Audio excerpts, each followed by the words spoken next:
special opportunity. So I have something up on the screen. It's colorful, it's interesting. I just wanted you to look at it, and perhaps over time you'll get a sense of what this is. What is it? Yeah, it's a bird. Does anyone see anything else? This is about enhancing your observational skills. It's a person, yes. So here's the face. Here's her elbow, her hand, her other hand.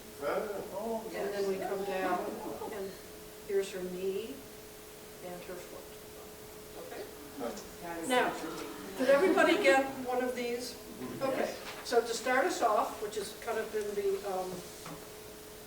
the habit around here, I want you to look at it and tell me what's going on just by what you see there.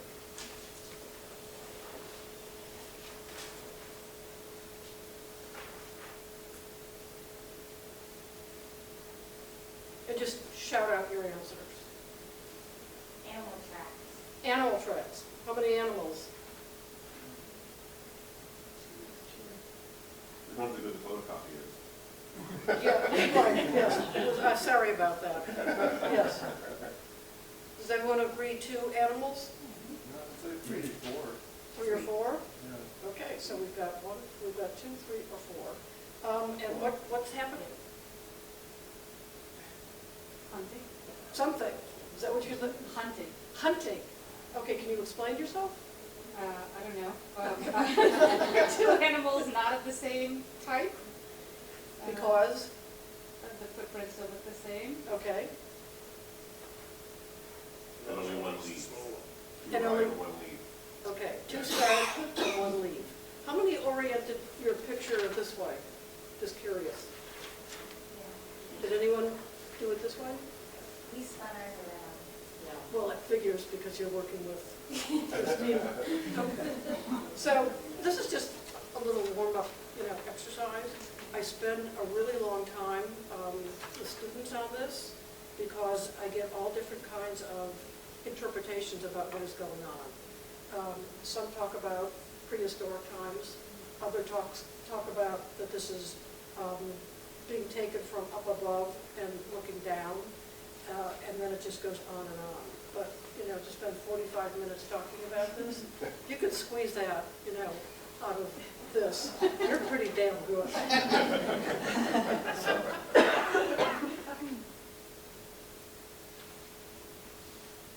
the point is, never mind.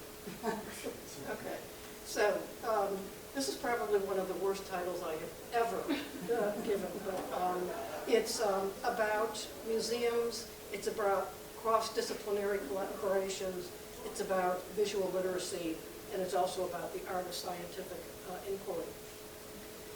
Ever since the 1970s, when museums began to institute departments of education, a major focus of the museum experience shifted from the object to the visitor.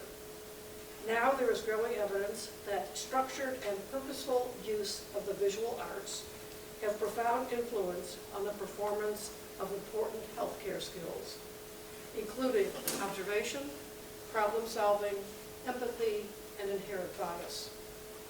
Visual literacy can be an important component of a medical and nursing student's education, and the art museum visit can be an extension of the classroom to help educate students to notice what seasoned clinical specialists can.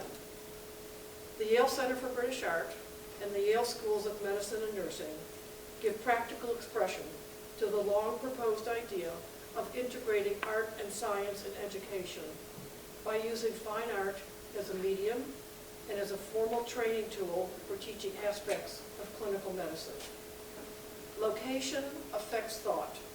It can cue us to think differently, render our ingrained associations irrelevant, and free us to form new ones and explore ways of thinking we hadn't previously considered. This presentation demonstrates a published controlled study in which an art museum workshop can help train healthcare professionals to effectively enhance their clinical visual skills by studying original works of art. While external pressures and practices today are pushing healthcare trainees in the direction of immediacy, rapidity, and spontaneity, clinical medical decision-making has become unduly influenced by dependence on objective testing and technology for establishing diagnoses. Major edit that I made 15 minutes ago.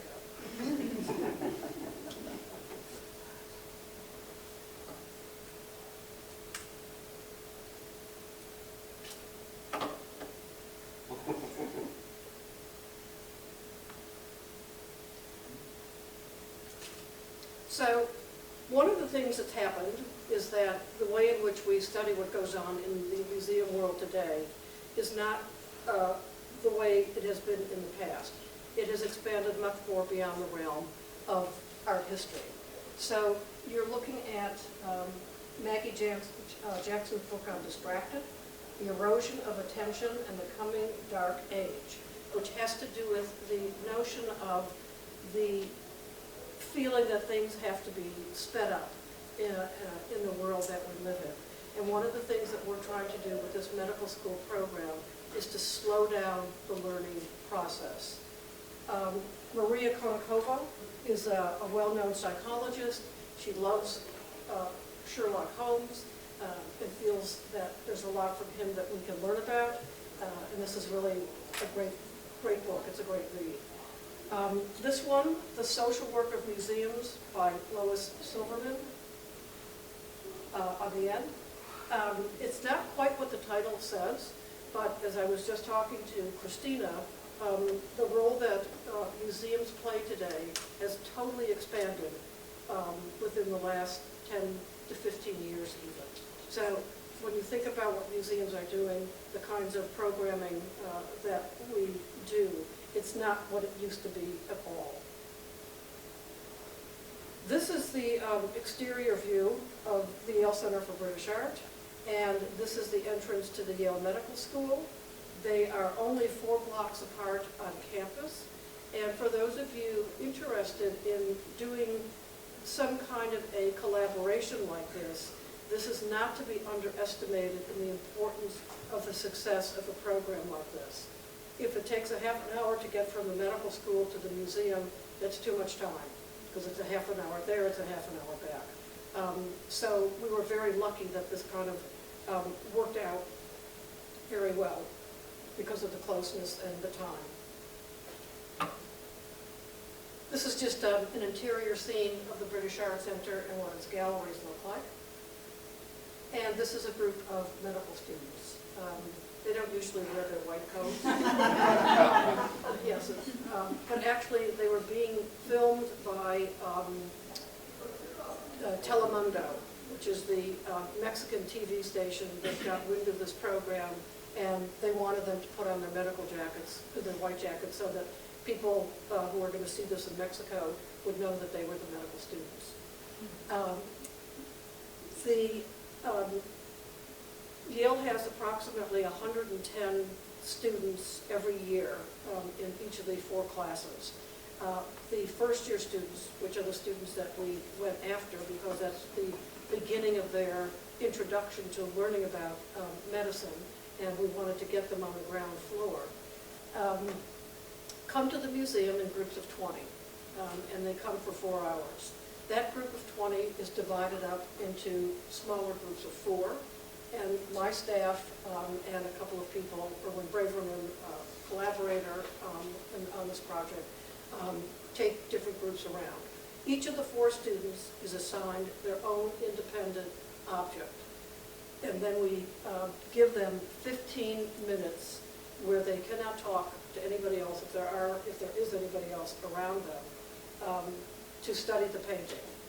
And this is where it kind of gets really hilarious, because after 1 minute, 2 minutes max, they really don't know what else to do. So they sit on their stools and they kind of look at other objects in the galleries, they check their watches. Everybody is given a clipboard with pencil and paper, where we tell them that they can take notes, they can sketch the object, whatever they want to do. So that's entirely up to them.